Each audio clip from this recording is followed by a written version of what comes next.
Hey everyone, welcome back. So today we have Dave Gaspar, Head of Innovation at Gather.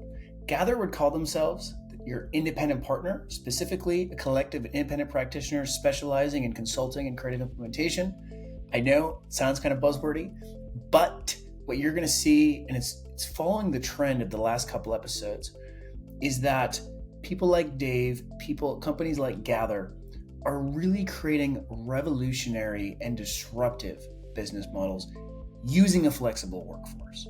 So if we were to give a quick history of what the flexible workforce looks like, I mean, we could go all the way back to medieval mercenaries, but in sort of near times, the dates that I give are around the 50s was when external consultants really took off with BCG, McKinsey, Bain. Late 1990s, you start to see the Elance, the Odesk, the sort of digital job boards that really look like Craigslist for either freelance or gig work. 2016, you see the merger of Upwork, which was Elance and Odesk merging to create Upwork. 2018, 2019, we start to see Upwork and Fiverr IPO. And for the past 5 years, you've seen this crazy growth of just brand new platforms. So there's 800 plus talent platforms all across the world, as well as a growth of the segments of platforms. So if you haven't downloaded our industry landscape, I want you to do that right now. And the reason I bring this up is because, and I'm going to share my screen and show you. So for those watching the video, check this out. This is going to be really cool. But in our industry landscape, we have over 14 segments, a segment meaning different types of solutions in what we would call the flexible workforce. And we are looking at over 400 companies. Now, if we break up the flexible workforce, we break it into horizontal marketplaces. This is the Upwork, the Fiverrs, they have every type of skill. Then we have vertical platforms, which are niched by skill, industry, even by region. And this is where there's over 150. And if you just look at this list, there's some really cool ones. Now, where Gather fits is that they are a brand new type of platform. And we have a couple different ways to categorize this. One is we call them hybrid platforms, which is they look like an agency consultancy, but it's all freelancers. It's all flexible work in the background. This is where we do put Gather. We also have what we call FaaS, which is freelance as a service, which is you're just getting outcomes. You don't even know that it's freelancers.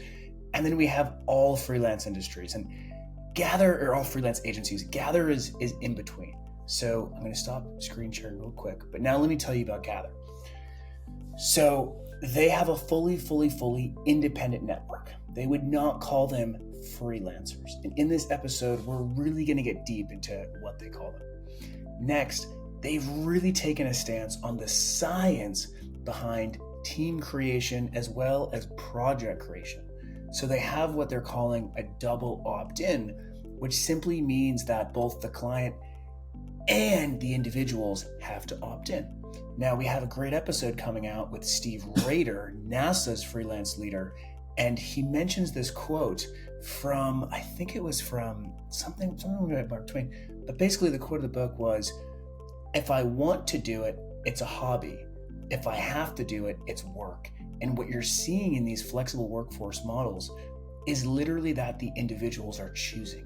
So it's not only that you're getting more cost efficiencies, you're finding people in 2 to 5 days, literally the actual work is just so much better. And the individuals, you can, in my opinion, you can trust them more and they do a hell of a lot better job because they're all business owners. They have this double opt-in. Another aspect that we're going to hit on in this episode is what they call TaaS, so team as a service. Now, let me give you guys a little sort of insider context for me personally. So in 2020, we built a venture-backed company called VentureL. The hypothesis was, what if we gave individual freelancers the ability to create their own agencies?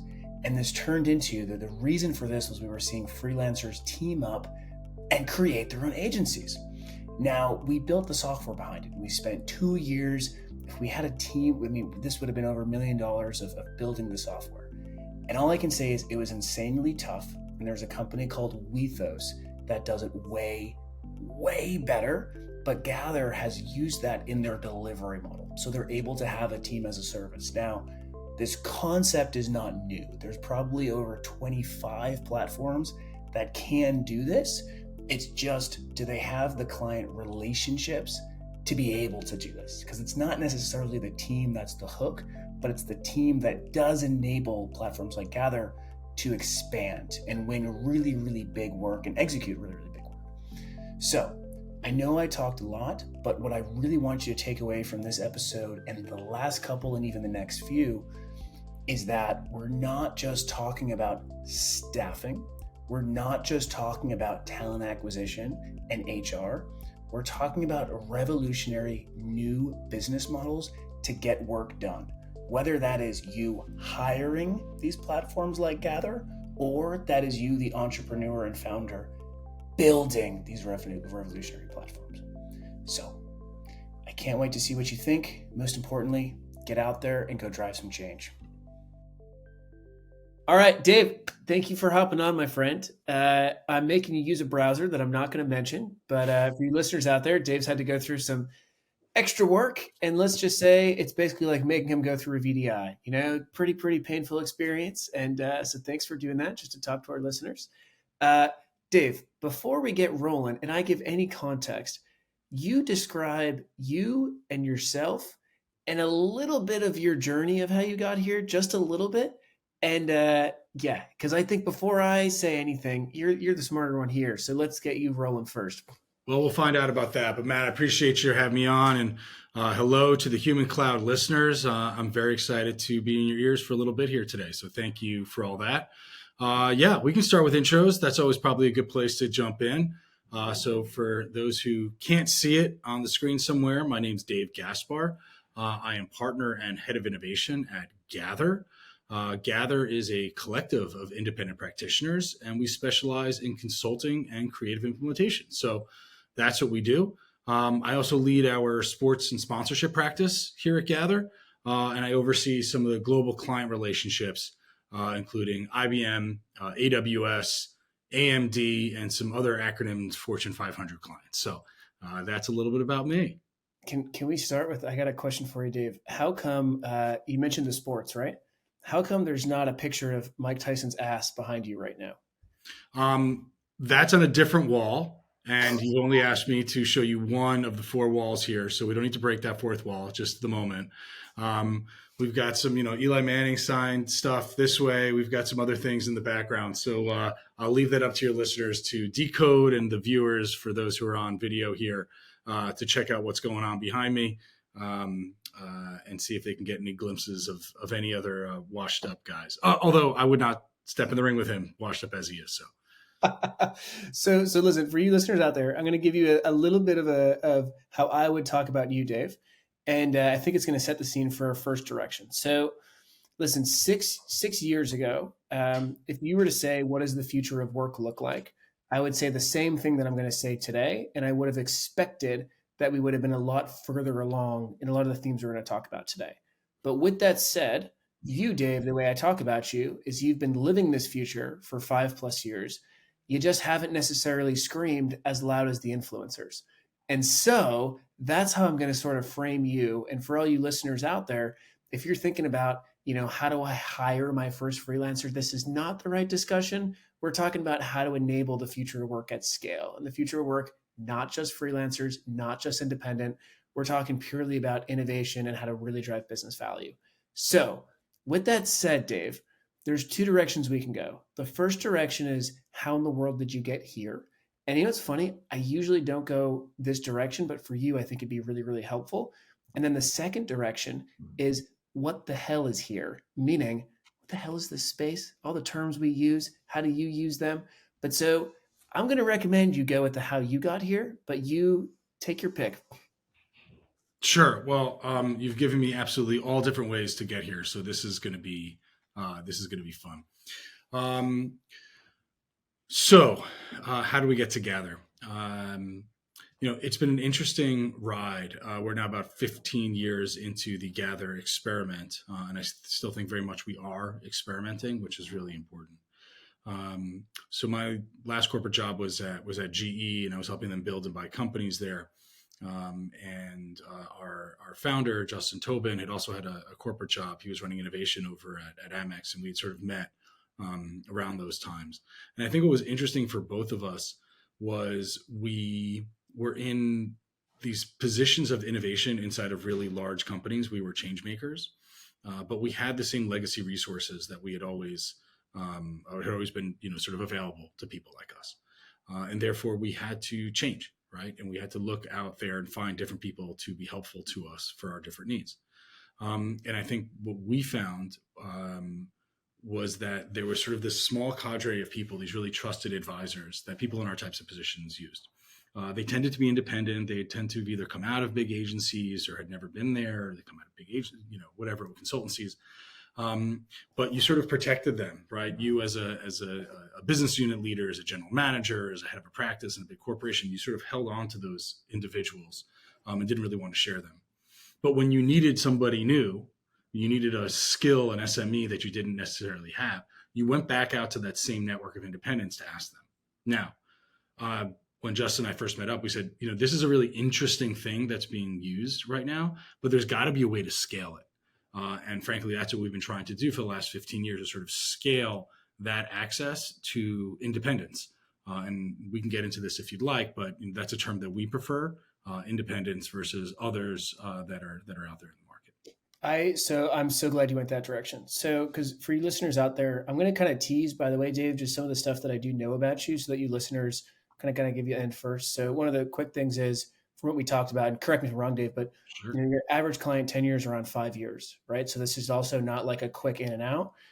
Other things, you have some really, really cool things. For example, a double opt-in, meaning that the individuals and the clients, have to double opt in.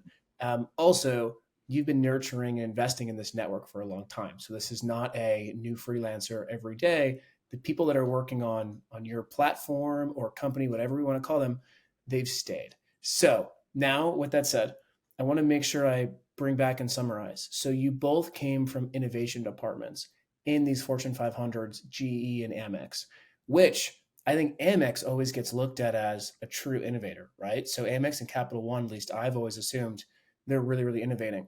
And what you saw was people were always turning to their small network of experts that they trusted as sort of something that they turned to. And your question was how to scale that. Now, I wonder, before we get into sort of our world and this world, what were some of the things you noticed, though, about the leaders in these GE and Amex innovation departments? What was some of the similarities? For example, were they all very entrepreneurial? Did they all have deep technical expertise? What were some of the similarities of these people? Because a lot of our listeners listening are these people. Sure. So we found a number of similarities or similarities between those groups. We used to call them intrapreneurs, but I think that term has sort of fell out of favor lately. But I still think it's the same individual, that person who is tasked with being a change maker inside of an existing organization. The thing that definitely exists with all of them is trust. And that's something that, I think most business unit leaders are looking for right now. But these people very specifically they're really out on an island there, right? If you have to do something new, who do you trust? Who do you ask to go and help with that particular topic? And we found that to be really interesting. If that trust has to really sit there, because if you're doing something new, there isn't the way that exists inside of your organization. Something I used to say with when we were starting an incubator inside of one of our big clients was ask two people, then make it up, right? So you're sitting in a big organization. Ask two people you trust who you think should know this. If you've asked two different people and they didn't have an answer for you, make it up. Either because that answer doesn't exist inside the organization, or it's going to take so long to find it, it's not worth it. You can't get to speed. You can't get to scale by asking every single person and turning over every rock. Now, that's not true for a lot of other types of departments, a lot of other things. You need that expertise that's going on. But at a certain space, you have to trust your gut. You have to trust your instinct and surround yourself with people who either know how to do that thing that you haven't, you're going to go ask them because they're the ones who actually do know how to do it. Or there's enough trust where you can go and get that done.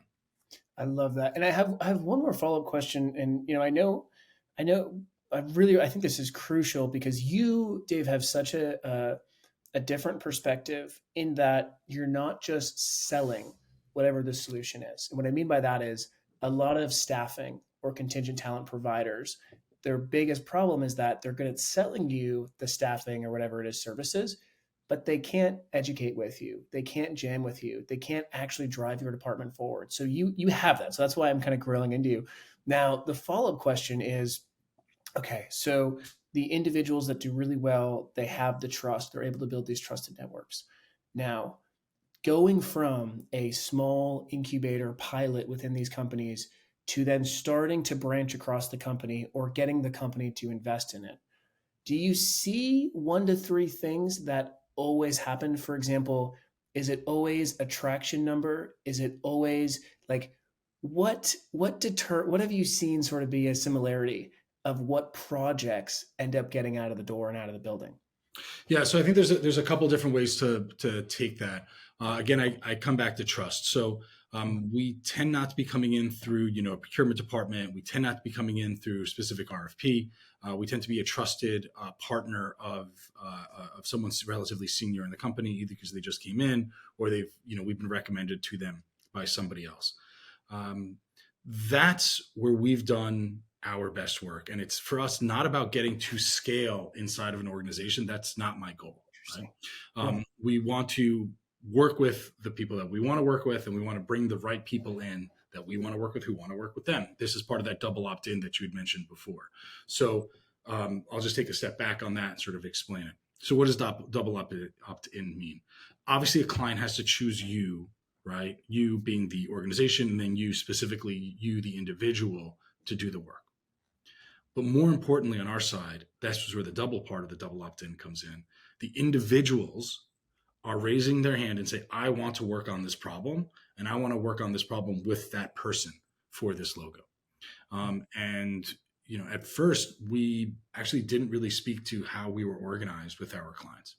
And the longer relationships got, and they started asking, the deeper questions, if you will, they were like, why are your people better? They felt it. They wanted to know what we were doing to make that happen for them, to action it. And once we started to explain to them that we were using this independent talent and we had this double opt-in method, they're like, I don't know why you're not talking about this. Like, this was not part of our marketing message. And they told us that we had this like big right hook, going back to our Mike Tyson expression from the beginning, that we were hiding behind or maybe for him, it was the uppercut that he never threw once of his 18 punches. But, we had this big right hook that was sitting behind our back that we weren't using. And in fact, we really steered into that.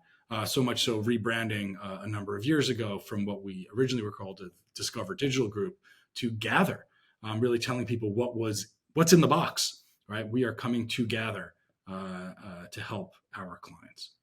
I didn't think you were going to bring it back to Mike Tyson, but now maybe. I just want to let you know, like your image on the marketing material, I think we're going to put Tyson's ass instead of your face. Maybe we'll see what Mike. I'm just saying that Tyson has a lot of great attributes. I'm not sure if we need to go with that particular body part if we're going to personify me. So maybe we'll negotiate this afterwards. This does remind me of James. You ever seen Super Troopers before? Remember, may or may not admit to that on public channels. Yeah, I'll admit to it. But so it sounds like we're playing the meow game right now. Yes. We're saying Tyson instead of meow. Yes. So if we say it one more time, his ass is going up on your marketing material. Okay. So tell us more. Let's try to get as tactical as possible. What might be helpful, Dave? If I'm the client, literally, what would be the user experience that I would get from you? Would I talk with a higher up principal and president who would then delegate a scope of work, who then a working team would do it? Do I know who's doing the work? Like, what would the actual client engagement feel like or look like? Because I think that'll help us very tactically understand what you mean by this. We have an independent network. We have this double opt-in. Yeah, sure. So, yeah. Yeah, let me jump into it. So what do we actually sell, right? So we sell something called TAS. So everyone's heard of SaaS. This is TAS. It is team as a service. So what does that mean? People in these particular roles tend to have some staff that's surrounding them to help them get into something new, to execute on whatever new thing that they've been tasked with. But it tends to be what we call FOAK, right? First of a kind, right? And those types of first of a kind marketing opportunities, you will have the existing resources. Those, by the way, may be internal FTE. They may be external agency or consultants. They may be, again, a staff aug that you have from something else. But they're begging, borrowing to get all the right resources in here. What we do is we are helping them fill out the rest of the parts of the team so that we're not coming in and saying, hey, there's only one way to do that. Let's go back to our analogies. This is the whole fist. You have to buy the entire thing. We're saying you can buy any one of the fingers on that hand if you'd like, right? And we're going to organize them and help you set up those team dynamics. And that's very much what we do. Sometimes that's in sort of an agile framework. Again, I'm not sure how, what the dynamic of your listeners are, but for those who know agile, big A, defined term agile, we tend to work our teams inside this sort of agile framework. But sometimes we don't, and we work in sort of a more traditional, ongoing, what we may call waterfall marketing lens. So, listeners, you better as hell know Agile. If you don't, I'm going to be so sad and cry. And literally email me, and we'll send you the book. We'll literally get a book. We'll send you the Lean Startup. We'll just send it to whoever wants it. But so now, related to this, one of the things I do want, Dave, is like, okay, we've seen a wave of different models in relation to independent talent, right? We've seen these large marketplaces. We've seen these niche marketplaces. We've seen platforms now. We've seen providers. And when I look at yours, it's obvious that there's superior client experience. And the numbers show for themselves, right? Like 5+ year average tenure. The individuals are staying. Now, what I do wonder, though, was, did you guys ever think about saying, you know what, screw it, let's just build a marketplace. Let's go raise a massive venture round, because this is also related to venture. Whereas Sure. if you said marketplace 5 years ago, you were getting a $1 to $10 million seed. And just so, but what was your thinking? Did you want to, why Gather versus all the other potential models? Sure. We wanted a high touch model with our clients. I don't know how trust comes through on a marketplace. There's a number of other organizations out there that are saying, they have a particular filter in which they bring people in, whether you have to take a test or someone's going to interview you. I'm not going to get into my 10-minute long diatribe around why interviews and interviewing and interviewees, it's all a terrible model, and probably the least execute the least best way for people to actually find out if someone's a good fit. So we don't do any of that. The only way to get into Gather is to be vouched for, to be personally recommended by someone who's already in the network. And in order to do that, we needed to grow intentionally. So grow through the recommendation engine. If we wanted to put, a lot of marketing out there and like most marketplaces sort of build both the supply and demand side at the same time, we could have. But I think it would have degraded exactly what we're trying to do, which is engender trust with our clients on having people go into exactly what they're looking for, not just their next thing. So that's one part of it. And two is, I think the individuals who work here, we call them, fiercely independent. These are not people who are, have just lost a job at a corporation or just, got, caught up in the latest agency downsizing. These are people who truly want to have the career and the lifestyle of an independent. By the way, it is a career. It's an option. Most people look at sort of careers as being one of two legs of a stool, and this balancing act between either you're in corporate or in your services agency side, right, or consulting side. That there is, in fact, a third leg of the stool, which is being independent. And one of the elements that we've tried to put up there is being independent, but not alone, which sounds like a practice line because it is. It's one of our taglines. How do you be independent, but not alone? When you look at even, some of the latest research that's out there of, that people want to be independent, they want to be out on their own. They don't. People don't want to be lonely. People do not want to be lonely. I'll say it again.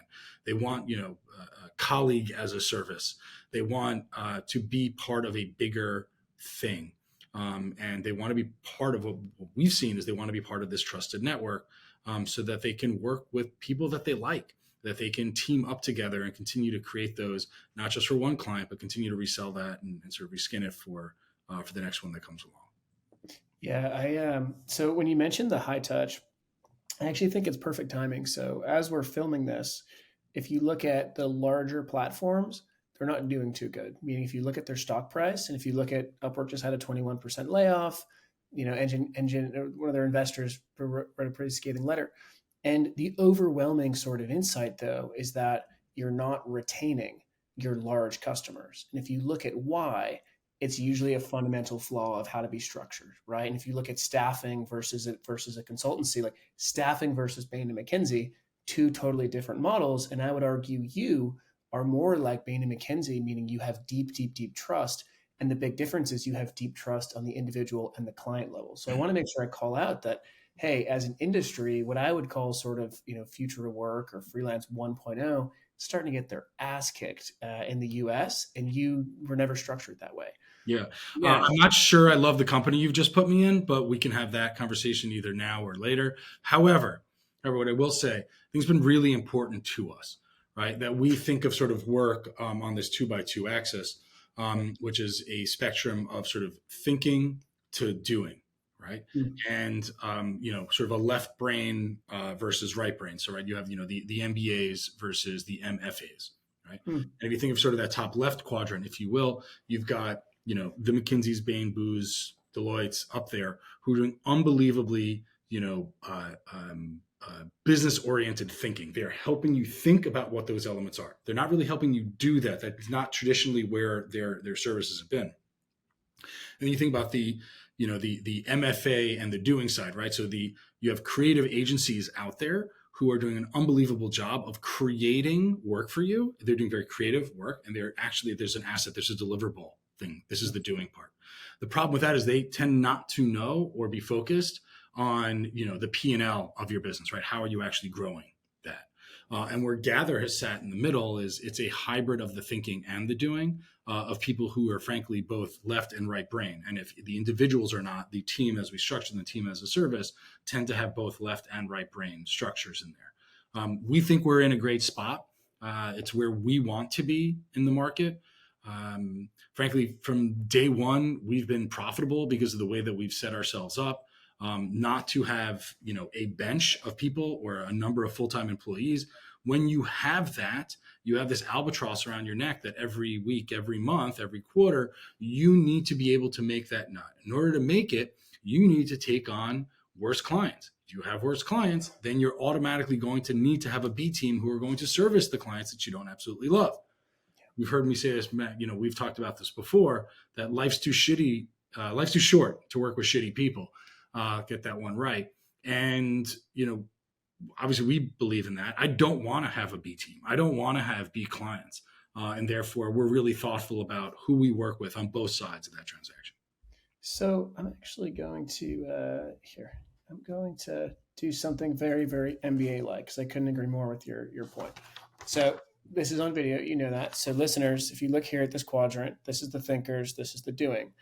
And I think part of what you're telling me, which I would agree with, it's just that it's validating coming from you, is that if you don't need utilization, if that's no longer part of your model and your financial planning, then you can enable a service that is beyond what traditional institutions have. And I think the joke of, so I have an MBA, right? And I do think one of the jokes of it is like, great plan. Now go get your ass kicked, because that plan is, you need plan 37, not plan 1, right? Now with freelance, and I'm going to give you like traditional freelance models, the Achilles heel is thanks for the execution, but I want someone to report to, right? I want an aspiring leader that's going to own the strategy, own the execution. And your model is able to do both, which is sort of why, I use I won't name the company, but I use the 1.0 intentionally to say, hey, there is something beautiful, which is the execution part, but it's not enough, right? So you've been able to take both the strategy and the execution. Now, one of our talking points is how is this not right for everyone?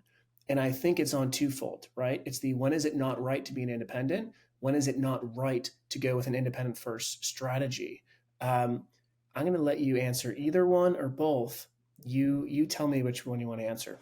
Sure. I can certainly start on the independent side. We work with these individuals every single day. We have a network now, a little bit north of 250 independent practitioners who have various crafts that they're practicing at a different time. Um, I mentioned before, fiercely independent, right? So this is not for that weak of heart. This is not for someone who needs to be sort of baby bird fed both the instructions of what they're doing and who's looking for the handout, of work or assignment in any given time period. These are people who understand what it's like to be out on their own. They don't need the larger shingle of somebody else's brand in order for people in the market to know that they're great. Their trust follows them. So this is not for people who are, maybe I'm thinking about going back internally and I'm going to, go get another job somewhere, right? An FTE role somewhere. That's not who we're looking for. We are looking for people who, absolutely could not think about trying to, climb that corporate ladder, whether again, that's in the agency side or that's in the corporate side. But let me just refine that last piece for a second. That doesn't mean you can't have a career as an independent, right? And in fact, that's something that we didn't realize was needed in this marketplace, was careerism for independent. And it sort of struck us a few years into it where, yeah, this both can and should be a career for people, but that also means they need to grow, not just, by the way, for their billing rate, but they need to grow. They need to have mentorship. They need to be able to see someone who, has been there for, some period of time before, who's done this thing that they don't feel yet comfortable to do. And how do we create those quote unquote disciplines inside of our organization so there can be learnings both up and down that scale so that people really can have this as a career. I love that point. I'm going to tell you about a quick experience because you know when I was at Microsoft, it was really really easy to kind of rank yourself and then realize what you had to do to get to the next, and also what you had to do when things got tough. So, for example, I think I was like say L63, right? And it was they made life so simple. It was like, okay, how do you get to L64? You have to do these 8 things. And then if things got tough, you knew that, okay, well, the worst that comes to worst was I'll have a little L62 salary. So you're able to navigate. Now, in sort of having more of the entrepreneurial founder journey and freelancer, because I've been freelancing on my own since 2012 back and forth. But so I thought, in 2021, I sold the venture back company, right? And I thought that, okay, this is now my level. But the reality was nobody fucking knows, right? So it was not as simple as, okay, sweet, I'm an L64 now. It was still living in the land of unknown. Now, to your point, you realized a couple of years in that there needed to be this careerism and there needed to be this growth. And so, what have been the factors of growth? Is it purely income? Is it number of projects? Is it types of projects? Is it a technology stack they had to learn? How are you measuring this career ladder? I wouldn't call it a ladder because I think that expresses a sort of linearity that many people don't necessarily want or need. So again, Sure. an aside that we don't necessarily need to go down. But careerism, right? That there's a long-term element here, and long-term elements are not just about the funding, the economics of it. It's a lot of it's about learning and growing. Some of that is about interpersonal. How do you become a better manager? How can you hear and listen to people differently and resolve conflicts amongst humans? Because so much of the issues that we will have and the reasons that projects or in fact companies don't work out is because there's a lack of good communication amongst those individuals. So I think that's something that certainly is part of a growth plan for anybody. There's skills, like very hardcore skills development that one needs to know. If you're a designer, how do you get checked out on um, uh, a new tool or a new technology? That might be part of it. Some of it is you went from an independent contributor, again, stick with designers, right? We work with many of them where you physically are, hand on stylus, hand on keyboard, whatever it might be to design something. Well, how do you go from that to, actually leading teams? And you come away from being an independent contributor, right? And you're now more of a teams oriented contributor. That is a part of growth that one will tend to see. And then I think there's sort of, the client interaction, listening, and just kind of getting bigger, right? So it's more than just yourself. And I think that's where the team elements of what Gather does comes from. Is what tends, if you think about staff aug, you're put into this one little silo and you're like, I just need a person to do this thing. They're not thinking of you broader in any particular sense. And everybody who works with us is always sitting inside of the client of like, what more can I do? How can I be more helpful? Why? Because they're fiercely independent. They couldn't think of this any other way. They would never think of putting the blinders on and just working on one particular element. So it brings up an interesting point where when running a couple different Fortune 500s, their freelancer programs. And by freelancer, they would say it just means independent contractor outside of approved vendors. That's literally to the max of their definitions. But one thing that kept popping up was that you would look in the company and you would realize that actually some of the best full-time employees in the teams were actually contractors prior. And one of the reasons was that they would start full-time at the company, say out of college. They would then contract either when they had kids or something would happen. So they would contract. And then they would get better. They would find it easier to go across the company because instead of having to say, hey, let's have a coffee chat, and they're kind of being like this internal rec or like, not in the share. Instead, it was very easy to just say, hey, I'm a contractor. I can easily work across all the full companies. So you mentioning that, I just want to say that in the data we've seen, some of the best individuals, both full-time employees and contractors, they work across the company and their eyes are open to multiple different things that they can do.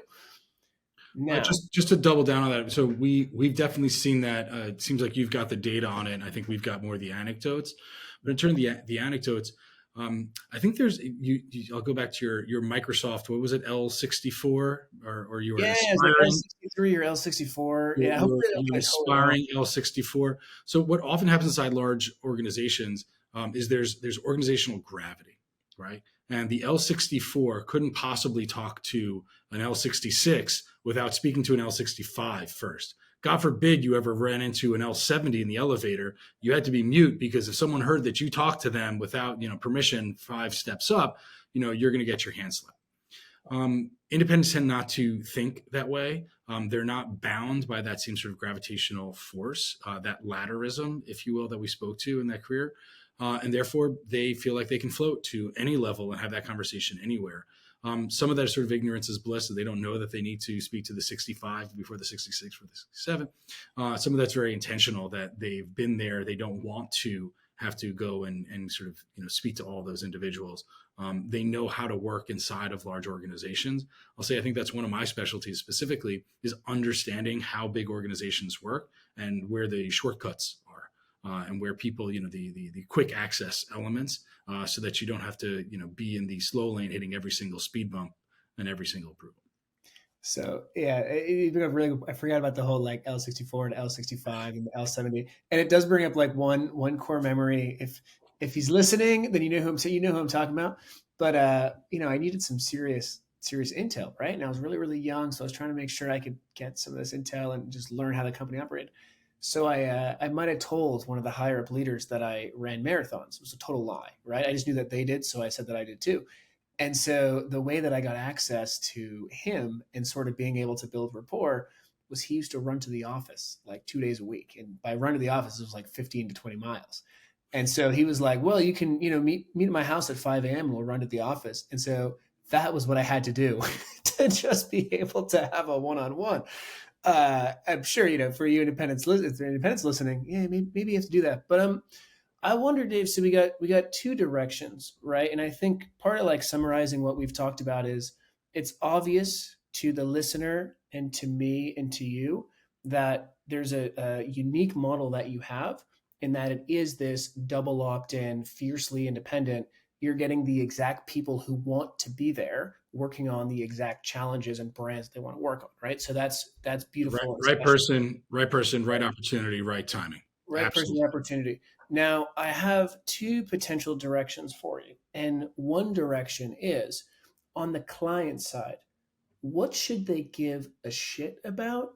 And then my second direction is, what does this look like from a big win perspective? So I'll give you a little bit of context. On the client side, should they be caring about the fact that it's independents or full-time employees? Should they be trying to provide training? Should they be caring about team structure? Or should they just say, Gather, it's all up to you. We really don't care. We just need to get this work done and work with the right people we want to work with. So that's the context of one side. And the second is literally as simple as please show off as much as possible about big wins. Okay. I'll try to work on both of those. I think clients should give a shit about a lot of things, and they should not be outsourcing absolutely everything to any service provider, whether that be agency, consultancy, or someone else. They should absolutely be involved. And frankly, the large majority of our clients really care about all the elements that they're working on, and they're not just outsourcing to outsource. So I think that's a pretty big part of it that they do care. I think it's a question of caring where that talent comes from and how you want to create that team. Certainly, there's a lot of knowledge transfer that has to happen. We have a client who actually came up with this, and we've been using it for quite a while. But the difference between now I'm having a mental moment here. Look at Tyson's ass. That's how I remember anything that I forget. I think of Tyson's ass, and it comes to me. So the difference is it's the difference between participants and deliverers. Oftentimes, a client is looking for a deliverer. They want to outsource it. They want it to go out. They want it to be thought of externally. They want a deliverable to come back in. What we tend to be thinking about is more from the participation standpoint. We want to be part of the thinking that's going into that brief writing. We want to be part of the team that's helping to develop it. We want to be part of the team that's thinking and sort of tweaking on what's going on and actually doing the work all the way through the delivery stage. And that's where, like I said, going from thinking to doing, I think that tends to be sort of our great projects. Some of those are, 3 months long. Some of those are multi-year projects, that we've worked on. You asked me to brag, so I'm happy to brag. Please go nuts. Brag off. So Gather is a back-to-back Inc. 5000 fastest growing company in America. So we run that 3 years in a row, which we're very, very proud of. And I think that speaks to sort of the network, the vouched for individuals who are doing amazing work, and our clients really we're a day one phone call for them, where, not only do we tend to be with them in this organization, they go to the next organization. We are the day one phone call for what's going on. And we have other trusted individuals who tend to grow with them inside the companies, and those become our next clients. Some interesting client wins, going back a little bit. So The Economist, they're over a 175-year-old brand, and we created their first brand extension that the business had ever had in that period, called Economist Education, doing some interesting things there. But I also think we're changing, the way that, more contemporary firms are working and the way that marketing happens inside large companies. IBM, as you know, is a pretty big client of ours. We've helped IBM implement their agile marketing practice, going back to agile here. We've helped them create their editorial ecosystems. We're currently working on producing a lot of the content that they do on a daily and weekly basis. Both, some of that's for SEO, some of that's more evergreen and educational, but working on those content pieces. Frankly, the reason that we're doing that is because it's a lot more effective. Some may say even in fact cheaper to be a media company than is to be a buyer of marketing. That's probably a whole separate podcast, which we can get into. But just to stay on IBM, we have a pretty wide breadth of services that we do just for that client. We just announced some new sports partnerships that are going on. We just announced something with Ferrari and F1, and we just announced a new partnership with IBM and the UFC to add to the existing portfolio of golf, tennis, entertainment properties, Masters, US Open, fantasy football with ESPN, things like that. So again, that's just one client that we're working with, right? One logo, as we like to call it. We're also working with AWS. We're launching their integrated marketing campaign, and it's really the first of a kind. I spoke to that before, right? The first of a kind, right, deployment for that organization of creating integrated marketing. So we tend to do some pretty interesting projects with our clients, and again, it comes down to trust with those leaders. So the IBM is working, by the way, just in terms of like it. Even like last night, I was watching something and I saw an IBM commercial. And I was like, oh my god, that really was IBM. They're there. And They're doing the hard work. That's for sure. yeah, so that is for sure working. Now, the last segment of this, and this is also very unique to you, Dave. And we're going to kind of just talk founder to founder, and specifically a lot of our listeners, they are the internal change maker, and they kind of have to be this external entrepreneur inside their company that's just optimized for not taking any risk, right? And so from a founder to founder, just your experience, man, what would you say? Like, one, how would you define being a change maker? And two, what what does your daily day feel like, look like? What are some of the challenges? And I'll give a context where for me, if someone were to describe like what's my life like, and I'll give my wife's a dentist, so we have totally opposite brains, right? She gets to go to work, come home, never think about work. God, am I jealous? But to me, being a founder, I'm going to steal Elon Musk's line, which is chewing in glass and staring into the abyss, right? And finding a way to keep going somehow. But for you, how would you define it and how would you describe it? I'm glad I don't feel the Elon Musk way about it. I don't feel like we're chewing on glass by any means. I think that's because I'm surrounded by amazing individuals every day. And for us, it's absolutely all about the people who work on our side, who are gatherers, and the people who are on our client side. We have unbelievable relationships with them. It's actually an interesting book around agency. There's a agency leader, anyways. His name's Jared Belsky, and he created a book basically about you get the agency you deserve, or I think it's something pretty close to that title. And it was so enlightening listening to him talk about sort of the bad clients and the way that the clients are interacting with him. And I didn't recognize that as an agency lead, right? That's not my experience with my clients. We have deep, meaningful relationships with them, which take place over many, many years. And there are always bumps in the road that happen. And for us, that hasn't been an issue. We've gone past those bumps because we have a real foundational relationship with them to understand what's going on. It's all too often, somebody makes it through the RFP and through procurement, and they end up on the other side. They're poof, here's your agency now. And the reason the average agency, I think, tenure is like under 18 months is because there's no foundational trust relationship. There's someone that, is foisted on you because they were part of, an approved procurement vendor list because they were the cheapest or the thisest or the whatever it is. You're like, that's not the relationship that I want. But going back to founder mode, which I don't know, there's a lot of connotation to that, what I frankly don't love because I tend to like to lead from the middle, not necessarily lead from the front or the back. Trying to make it all better. We have so many people who are, I very much want the best for all of them. I want the best in that they're working on something that activates them and truly excites them on a day-to-day basis. I want something that's going to get each of them excited to get out of bed, to feel like there's something more tomorrow, that it's not going to be this Groundhog's Day sameness. To speak to the intrapreneur, right? The change makers inside of companies, they have a really difficult challenge because in most, and again, I'm sort of speaking more to large organizations here, right? The Fortune 50, 5,000, whatever it may be, right? Where there is a way inside their organization in which most of these things happen. And if you have to come and create the new playbook, by definition, you sort of have a target on your back because you have to do something new and different.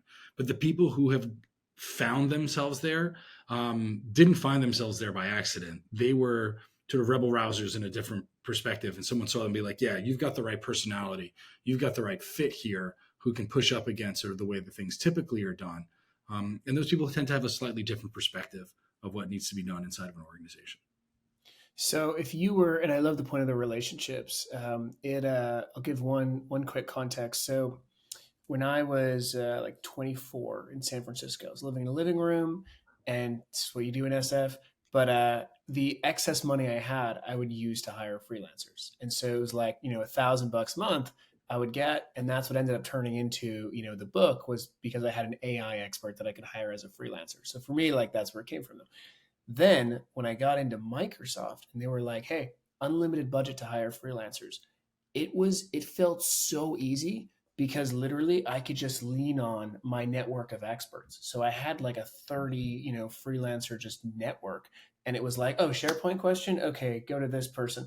And then you get to the multi-level hierarchical networks where you're like, okay, how's the book progress doing? Okay, this freelance PM who's managing 5 to 10, right? So I totally hear you, right? Like that is such a beautiful, beautiful, beautiful thing. And for you internal change makers, if you have budget, if you have a 50 to 150,000 K discretionary, you are so lucky. Leverage the shit out of that. Dave, for your last thing, what advice would you give to that entrepreneur, to that change maker? Meaning, what should they do right now, like literally right now? And then what should they do next week? Sure. Right now is a great time where, here in towards the tail, or I guess the middle of Q4, for large corporations, this tends to be sort of fall plan asking season. If you're not asking for way more than you're comfortable with, or that your boss is comfortable with, you're not pushing the envelope enough. If you're a change maker, just put another zero on the end of it. You'll find something to do with those dollars to really make a difference, because you're probably not going to get all of them anyway. So that's one part of it, right? Make much bigger asks. Be sort of more wildly delusional than you think is someone in finance is ever going to approve. One, you may get surprised, and two, when you don't get surprised, you say, "Look, I asked for a lot more. This is what I can do for you with the resources that you're giving me." It's going to just be slower, right? Which tends to be the pace of innovation there. One, ask for more. Two, ask for help. We've seen a lot of people inside of companies feel like they have to do it all on their own. No. If you're a change maker, your goal is to surround yourself and your people with the best people possible to make all of the goals achievable and to get that speed. And I think those change makers, frankly, they need to be looking out far enough. So they shouldn't be managing for today. They should be managing a number of quarters out in advance, and hopefully they have somebody on their team who can be thoughtful about who we surround ourselves with. In order to make that change happen. I love it. And then I would add next week, follow up, right? So right now, add a zero. I love that. Ask for help. And then next week, follow up. Then the week after, follow up. Then we have follow up. Dave, most important, where can our listeners find you and find Gather? Sure. Gather.co, gather.co is where you can find Gather. You can find me on the LinkedIn machine, and sometimes no longer on Twitter so much, but definitely LinkedIn is a good place to be. And I think it's David _ We'll put it in the show notes. I'm not sure what it is. Don't you worry. But we'll put that in the show notes. That sounds like a good place to be. Perfect. Dave, thank you so much for hopping on. Matt, I appreciate you. This was great.